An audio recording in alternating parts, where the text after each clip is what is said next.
What's up there, niece, nephew, auntie, uncle, assorted youths, youngins? It's the Gary Coleman of Expat Relocation. What a bomb! Oh, this ain't no bomb, Mrs. Garrett. I'm gonna put my fish Abraham in this while I'm cleaning his bowl. Oh, I see. You expect me to believe that? You got something against cleaning goldfish? I am coming to you from sunny Siem Reap, Cambodia, one of my favorite places in the world. Today we are talking to big cousin Uncle Hollywood, and we're going to get you guys all up to date on what's really going on this year on the ground during the new school term. But before we do, I want to remind you all not to get hemmed up in a developing country without health insurance. That's why this video is brought to you by our sponsor, Safety Wing. What's up, guys? I'm in Mysore, India. I'm chilling with this cow here. If this cow were to give me mad cow disease, I would want to have health insurance. And if you're going to live as an expat, you're going to want to have health insurance too. He's either biting me or licking me. He's licking me. Aw, hello. It's so cute. See, if I get sick from touching this cow, I want to have health insurance, right? So Safety Wing is a good health insurance for people like me who travel around the world and live in interesting places. I'm covered. If I get sick in India, at least I got health insurance. Safety Wing is designed for people who move around and who travel, so it's the perfect health insurance for people who live our kind of lifestyle. First, just for those of you who don't know Uncle Hollywood, he has been now in Vietnam, what, 6 years? Yeah. Well, next month is 6 years. He's now married to a local. His life is very established now in Vietnam. He was one of our original clients, and now we've been friends for years. So, Uncle Hollywood, I'm just going to give it to you. Please let them know what is new this year on the ESL scene in Vietnam. All right. Well, as I just found out about probably 3 weeks ago, because the company I'm working for, I said, can you give me as many hours as possible this year? And they said, well, due to Vietnam's new teaching rules, unless you're in high school, you can get 80 hours. But if you're in primary school, max hours are 70 per teacher. Max hours You is can 70 get per more teacher. if you're in high school. Yeah, 70 hours. They were telling me 70. You can do 71. If you're in high school, it's like 80 because your classes are a little bit longer. But I don't recommend really teaching high school. I'd rather do primary school. From what I was told from my company, is they're trying to cut down on the school having like 3 different companies and having many different teachers, and they want the kids to have more of the same faces all the time. So they're saying with the 70 hours per teacher, most companies will be able to have enough teachers to just put in one school. So we're talking about the public schools, guys. So just to be clear, I don't think has anything to do with international schools or training centers or anything like that. It's just something that's happening in the public school system, which for those of you who don't have degrees, Correct. this is where you're gonna be, son. Now, there's training center jobs and what have you also. There's all kinds of weird little working arrangements, but but this is a primary good place for people who are like, I don't have a degree. I'm not really a teacher. I still want to be able to get a job. I have a strong passport, right? So public schools is kind of like the place where a lot of that magic can still happen for you.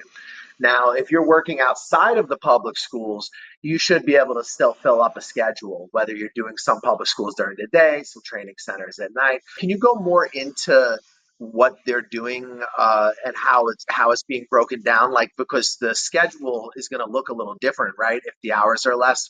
Well, from what I got from my school, I mean, my company probably won't tell me everything, but from the details are there's just too many teachers from too many companies, and Vietnam wants to be able to control the teacher limits and the hours more. So the schools probably are going to pay less. So, I mean, as far as the details go, I don't know how that really works out. I mean, what's an extra few hours if or another company with another teacher, as long as they're the same teacher every day. But as you know, the Vietnamese, their rules don't often make sense or have any rhyme or reason. This is the first time they're trying it. I think they want to have more control over the teachers, just like they're changing all the districts' names. Maybe that's another way that they're connecting it. As far as international school goes, you can work as many as you want. At night, at centers, you can work as many as you want. But as far as public school, they want to control the teachers, I think, a little bit more this year. As far as I know, I'm not really deep into the details, but from what I gather, they just want more control. So, I mean, we all know this is coming, right? Like, if we live in objective reality, we all should understand that as the country develops, it's going to get stricter and it's going to become more organized. And I've been watching some documentaries talking about how like Vietnam, because of the Trump tariffs, have like started to like downsize the bureaucracy like crazy by merging the different districts. And I was living in Vung Tau just days before Vung Tau was about to become Saigon, right? So it's weird to watch like a documentary and then to be in the place where it's actually happening while you're watching it. And they're like, Vietnam is downsizing the government. So, yeah, guys, the country is going to change as it develops and it's going to become more organized. So it's a good time to try to get in because it does seem like year after year they're making it a little bit more difficult. They're going to require a little more paperwork. The bureaucracy might become more and more strict, right? So, I think now's a good time. But also, I'm sorry to interrupt you, but also last year they started having all the Vietnamese teachers take English. They had to get a level 2 or 3, and they had to go to back to school and just to take English exams. Even the PE teachers, the gym teachers who don't teach English, had to go back and get a certain grade so they can teach English. And a lot of the teachers, what they were telling me last year, if they don't pass, they can't teach. So I also think less English teachers, is going to be less teacher aides this year. My belief. I haven't heard that, but from what I've heard in the other schools I've worked at, and if you didn't get a certain level on your teaching certificate, you can't be a teacher. So I'm guessing there's going to be less teacher aides. So as you So know, I with no teacher aid in class, it's a little harder. Yeah, I have a hard time like really arguing with a lot of like these reforms because a lot of them actually I kind of agree with. Like I remember when I was teaching, I would think, damn, these kids have a different teacher every single day. So like trying to make it so the kids have the same teacher all the time, to me, it actually does make a lot of sense. It's just how's that going to Oh yeah. work given what the industry is like. Well, that's the other question is, there are a lot of jobs, but some jobs want you to have a degree, some don't care. But what that means is going to be less English teachers also, I think, because who's going to want to have a degree and work in Vietnam when they can work anywhere in the world with the degree and probably make more money? So I'm this year. It's kind of like rolling the dice. This year, there's all new rules. The schools have new rules. I think there's gonna be less teacher aides. But I mean, I got offered 3 jobs already. I turned down because the company I work for right now is I trust them. The one you set me up with 6 years ago. She's very trustworthy. Right now, I'm hearing a lot of horror stories with teachers getting jobs online and stuff, and then they're coming here and they're like, I just heard a story. Been homeschooling, yeah. So if you work for them, you have to buy a motorbike from them. And if you don't do that, they don't pay you and they blacklist you. And I hear a Wow. lot of companies are doing that now. A husband and a wife work there. The wife already has a motorbike. So Vinhome said, well, you got to buy our motorbike. So she said, well, I already have one. So they wouldn't let her park on the property. She had to park somewhere else where she had to pay. And then they fined her 2.7 million dong for breaking the rule of not having a Vinhome bike. Whoa. And I So, hear a lot of guys, companies doing that this year.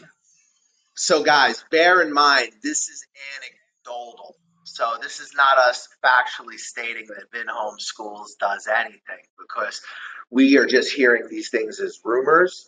But these are rumors that are circulating. Like every story that he's talking about now, I've heard like a story that's very similar to it this year. Yeah, there's a lot of really scammy stuff going on right There's some fishy things going on. So right now, you can get a job.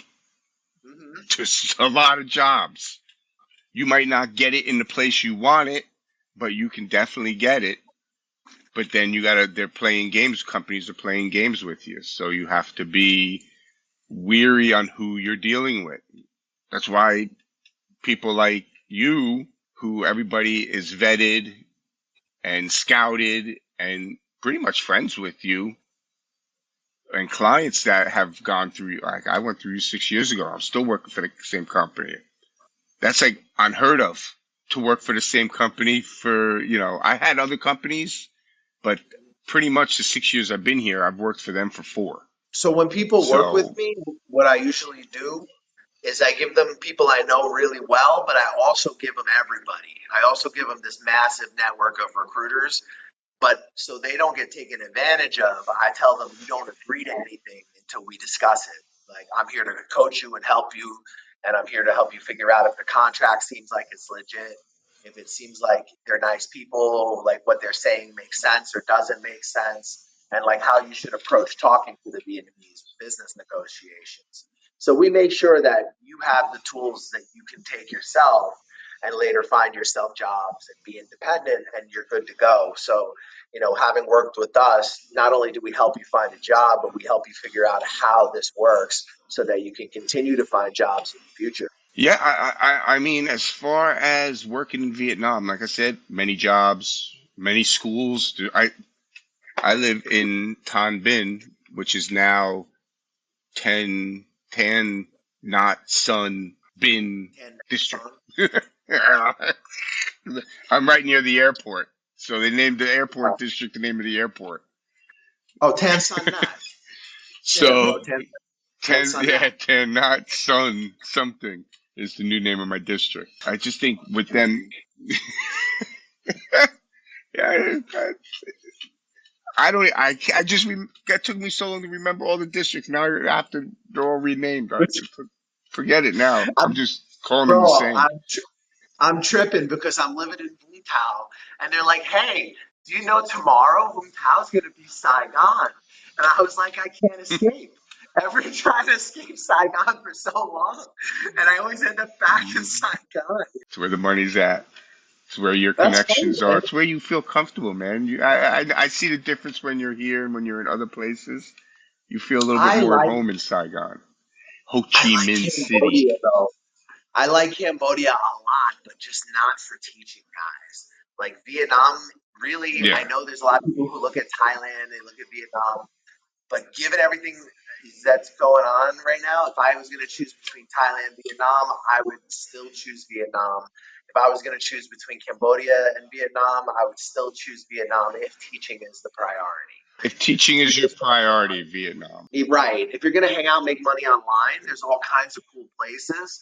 But Vietnam is like kind of the mix if you want to really save money and be treated decently and potentially not have your paperwork and still be treated and paid decently if you get the right job. But before, we've already Right. talked about a lot of the positives. I would like to really hear, like, so what's new, man? Go into it. Like, dive deep. What is the new stuff right now? Well, one is the teachers probably not going to be as many, which is definitely a negative. You have less. You don't have a teacher in your room. The class is like a circus.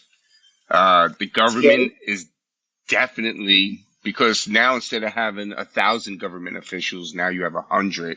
So they're able to have a better look at the system. So this year's going to be a little bit more strict of the rules. My center already told me that. Like you cannot vary from the. I'm sure when the new school year starts, I'll have a better lockdown of everything that's going on. But trying to get deep into it, I don't even think the Vietnam Council is that deep into it. I just think they shrunk their people, and they're trying to grip the education system a little tighter and squeeze more money out of it. Some of the students I tutor in the summer, their dad already told me they go to the Western Australian International School for English, and they had to retake. They're only 10 years old and 8 years old. They had to retake a new test for the school. School starting earlier. They had to repurchase all new uniforms because they have different logos from Vietnam now or something on them. So you had to. So I just think it's another way for a money grab. I really think just like Thailand, one day they have a rule, the next day they don't know what's going on. Same with Vietnam. Transportation. Nobody, unless you're international, nobody pays for your transportation anymore.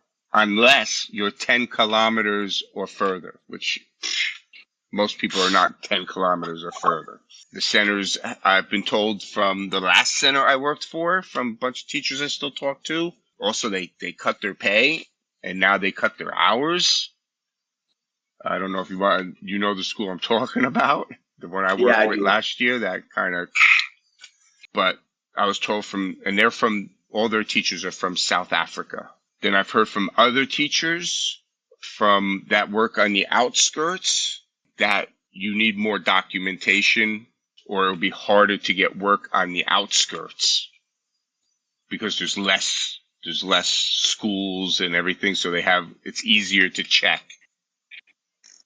As far as Saigon goes in the middle, I mean, I've never, like, I had to go as usual, get my new medical. I got married, so I had to show medical and my marriage certificate.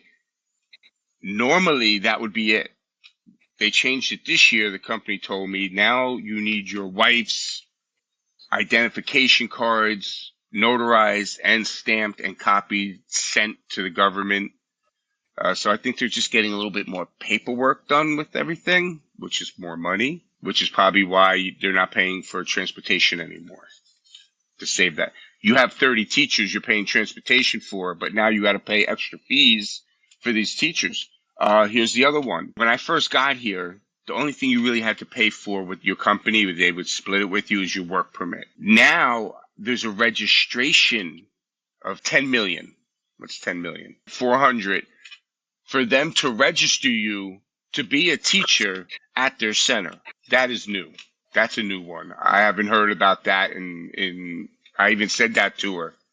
I said, when did that happen? It's like, it's new rule this year. We have to pay to have foreign teachers work for their company. She's going to take money every month out of my check, and she didn't split it with me. I don't know if your So, company's going to split it with you, but mine did not. so the thing with these type of situations, guys, is that more and more, it's just going to get harder and harder, to get yourself situated, right? Different companies will have Yeah. different connections. Some companies will be able to still connect you and get you work permits. Some will have to pay more. It's going to be, like it always is, murky, right? Especially if you don't have all the paper, right? Like it gets murky, but it's still Yeah. doable. You just don't know for how much longer. Now, if you really can't be picky and choosy if you don't have a degree, you can get work, not an issue. But you're not going to be, when you first move here, you can't be, after the school year ends, you'll have more connections with people. You'll be here longer. You'll learn the system. You'll probably be able to go to another center. But what I find out since I've been here, the bigger the center with the more teachers, the I don't know if they call it in Vietnam HR, but the HR department that gets your work permit, that gets your temporary resident card, they drop the ball a lot and they get fired a lot. So now you have a company that has 100 teachers or you have a company that has 20 teachers, things get done faster.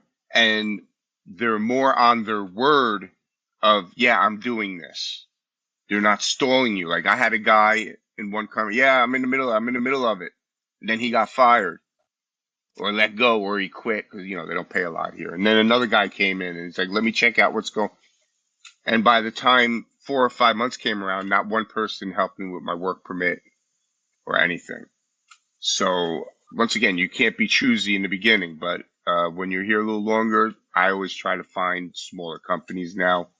That's why the one you gave me, I like more. She only has 20 teachers. When something needs to be done, they're on it. They're not wasting any time. They're on it. They're getting it done within 2 days or 3 days. It's done. So, guys, one thing you need to understand about Southeast Asia is it's not the business culture you are used to. So, everything that you're going to experience is going to sometimes seem very crazy and very disorganized, and you just kind of got to roll with it. And that's even if you have your documents. Like, even if you're working at like some of the better institutions, if they're under Vietnamese management, you're going to have a cultural experience. Whether you like it or not, you are going to have a cultural experience. So I guess let's kind of like wrap it up with summarizing everything. The video today, guys, is to give you an idea of some of the new things that have changed around the public schools, and those are the ones where the government has the most involvement. These are the government schools, right? So it's logical. And you say now that the hours have been diminished, and can you explain that a little? Yeah, max 70 hours. You And can get how's 70 that hours working? max. So our class is 30 minutes now or So something? 70 hours, if you're doing primary school, 70 hours is pretty much 7:30, two classes, 35 minutes. So 7:30 to 8:45.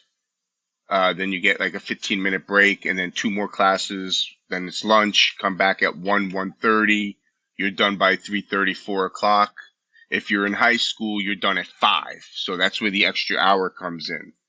You're usually done 5:05 in high school, sometimes 4:30 or 4:45, because each class in high school is 45-minute class. Each class in primary is 35 minutes. So you're getting an hour and 10 for two classes compared to an hour and 30 minutes. So at the end of the week, you're getting like another hour, an hour and a half. Well, no, 5 hours a week extra. So at the end of the month, you're getting like 80, 85 hours. But primary school, from what I was told, and the 70 hours is max. So they just want to make sure you have less change of teachers coming in and out. And but you can make that up with tutoring in the afternoon with kids that you're in your class or working at a center at night, which I'm talking to a bunch of people now to start at night this year. They're all out there. I mean, I know you got a bunch of groups on Zalo for work. And there's other groups on Facebook that you have and other ones. There are so many ways to do it. LinkedIn, I've already sent 2 resumes and because you got to make a 40-second, 30-second video and I'm pushing them out. So I go all over. The more options, the better when you're here. Got to get here though. So that's what working with us kind of does for you guys. It just connects you into an existing network of contacts. Some I know very well, some I just know are in the business, but we give you everybody and then we help you sort it out. So that way you don't make some of the mistakes that a lot of beginners would make when trying to, get established in a country where they're unfamiliar with the culture. And I mean, guys, you are unfamiliar with the culture. I don't care. Oh, you've been to Vietnam on vacation. You went to Boy Bien. Trust me, you don't know what it's like to work there. I mean, it's you're not working 140 hours. Like even if you work No, in tutor and work at a night, you'll work 90 hours, 100 hours a month. but the bureaucracy and the mindset I'm talking about. I'm just talking about how different they view the world from the way that we view the world in the West. Like for someone coming who's been to Vietnam on a vacation once, they are going to be in for a bit of a culture shock with the work climate, with the, how business is done. Yeah, and perfect example. Whatever's going on in the world as far as politics or trading, you can ask people here, they don't even know what's going on. they, what you think of the whole world here, it's like kind of a bubble. They're too busy trying to make money and trying to do stuff. There's like so less stress here, less police. It's just an easier life, less stress. America, too much stress. Nobody bothers you with politics here. They might come up and say something here or there, but uh, nobody even knows what's going on. There could be a meteorite ready to blow up the Earth. Vietnam wouldn't even know. They'll be exercising in a park at 3:30 in the morning. So I'm in Cambodia, and everybody knows there's a conflict going on. And my general position is that I like both countries a Well, lot, so I keep it very neutral and peaceful, and I hope for peace. And that's sort of the attitude that you should have when you're in these countries, guys. Like, they will leave you alone if you stay out of their politics. You just don't have an opinion in their yeah. politics. You can talk to other farmers if you want to, but Uh, for the most part, keep the shit to yourself. Whatever it is you think, you can be honest about the place. Like, I don't sugarcoat these countries. I don't pretend that I'm living in Switzerland or anything like that. But you just don't want to be disrespectful or get anybody too upset. And they'll let you have a pretty easy life, any guys. country you go to, any country. Yeah.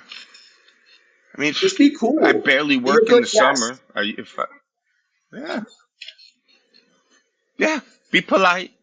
That's it. Be polite. Don't be like a drunk guy in Thailand in Pattaya or something. Or like those fucking Nigerians that were throwing rocks at the Vietnamese cops. They overstayed their visa. It was all on Vietnam Post.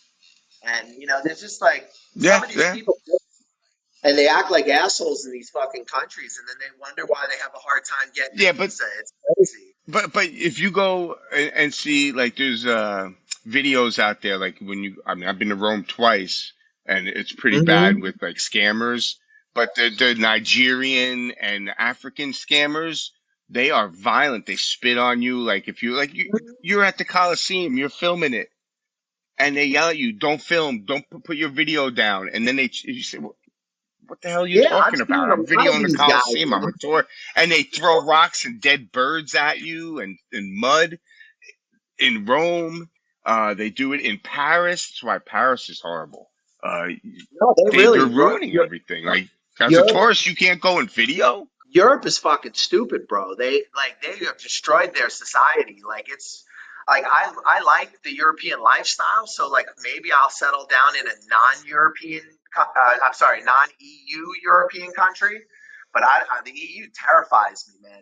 Like, I have a lot of my clients coming from, Hungry. Ireland and places like that, man, and they say life is unlivable, you know. It is. Go to Hungary or Poland. You'll be okay. Yeah, but the wages are Or low in those Albania. countries, Like, I think if you're European and you want to come out to here, if you're fucking really over what's happening in Europe, as long as your English is pretty good, I can help you find a job, even if you're not a native speaker. As long as you have that strong passport, it's still easier. The people who it's hard for are for the countries that have a lot of degenerates. Sorry. I see a lot of ads for Filipinos these days because you could pay them for like 350, 400. So I mean, they're even hiring a lot of Filipinos right now. Hmm. And If and you're there not are some There's a lot of places. If you're not Filipino, they don't hire you. And there are some jobs that like Africans can get. It's just that like headhunters are not like seeking these people out. It's like if they're somehow able to get the visa and they're willing to work for a low enough amount, I'm sure somebody will use them somewhere. It's just questionable if they'll treat them right. And remember, human trafficking is like a major problem in Southeast Asia, guys. Like, it's not even a joke. So I would be really like, if I was from one of these really poor countries, I'd be really like careful about being too desperate to come to Southeast Asia. And I'm not just talking about Vietnam, just like the whole region in general. Like, you really want to come out here, have a little bit of money. These kind of jobs that I talk about, these are mostly for people from Western countries.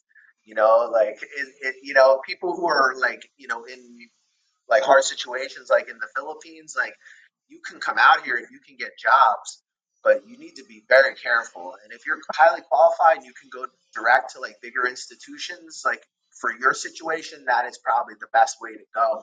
Same for like someone who's non-white, non-native speaker from like a developing country, and you're really desperate to get in. You just make sure you have all your shit. I guess try to apply to big institutions and hope for the best. But like the kind of jobs that we're talking about, these jobs primarily they're scooping up. They'll use Filipinos, they'll use South Africans, they'll use Russians, but generally speaking, like, they really want like young, white, blonde, British, Yeah. Australian, Canadian, Blonde, American, blonde Europeans. blonde Europeans, like Russians again, South Africans.